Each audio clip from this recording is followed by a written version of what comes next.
Сәлем баршаңызға. Есімім Гүлнұр. Каналымды таңдап көріп жатқандарыңызға көп рахмет. Видеоны көрмес бұрын каналыма тіркеліп, лайк басып, комментарий жазып кетіңіздер. Олай болса, бүгінгі видеода біз осындай нәски тоқуды үйренетін боламыз. Бұл кішкентай балаларға арналған нәски. Табаны 9 сантиметр. Крючокпен тоқылады, өте оңай, тез тоқылатын нәски. Сондықтан да менімен бірге болыңыздар. Мен бұл нәскиді екі түрлі жіппен тоқыдым. Екі түсті жіппен. Қалған жіптер болады мен. Бұнау екеуі де Alize Lana Gold жібі, Alize Lana Gold классик жібі. Бұнау жасыл түсті, ал бұнау сәл розовый түсті. Енді 3,5 миллиметрлі крючокпен тоқимыз. Олай болса кеттік. Ең алдымен өзі аз қалған жіп болатын. Осыны әдейі аз жіп кететін жеріне қарай тоқиын деп жатырмын.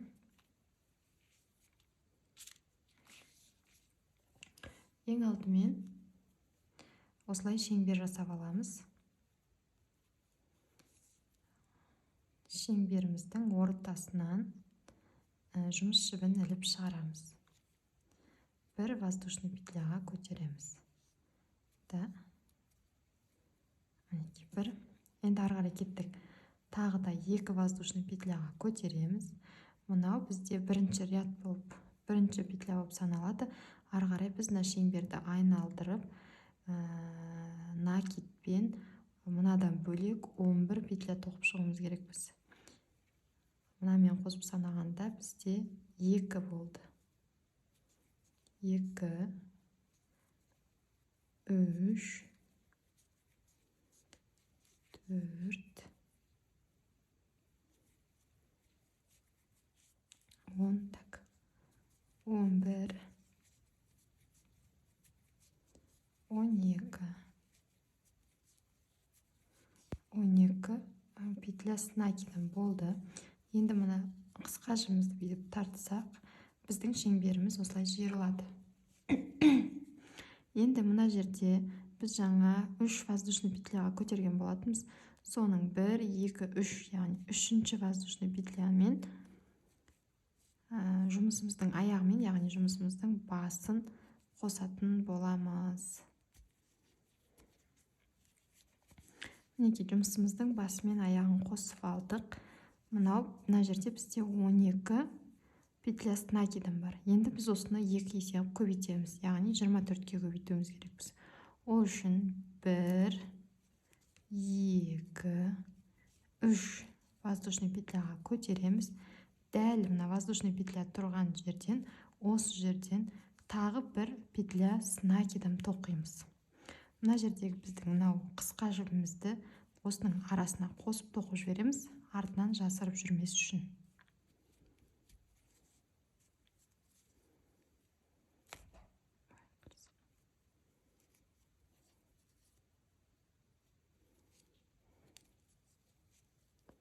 Дәл түбінен аламыз.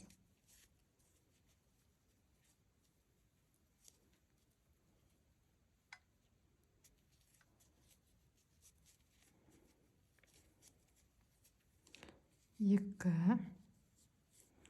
Ары қарай келесі тұрған бізде міне төбесінен бүйтіп қарасаңыздар өзі петля көрінеді. Келесі петлядан тағы да 2 петля с накидом тоқимыз. 1, 2.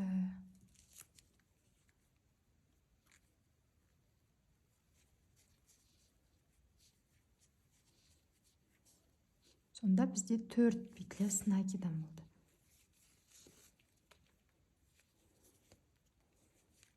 Келесіге дәл солай тағы да 2 тоқимыз. 1, 2. Дәл осылай әр бір петлядан 2 петля с накидом тоқып шығатын боламыз. Қатардың соңында бізде 24 петля с накидом болу керек. 23, 24.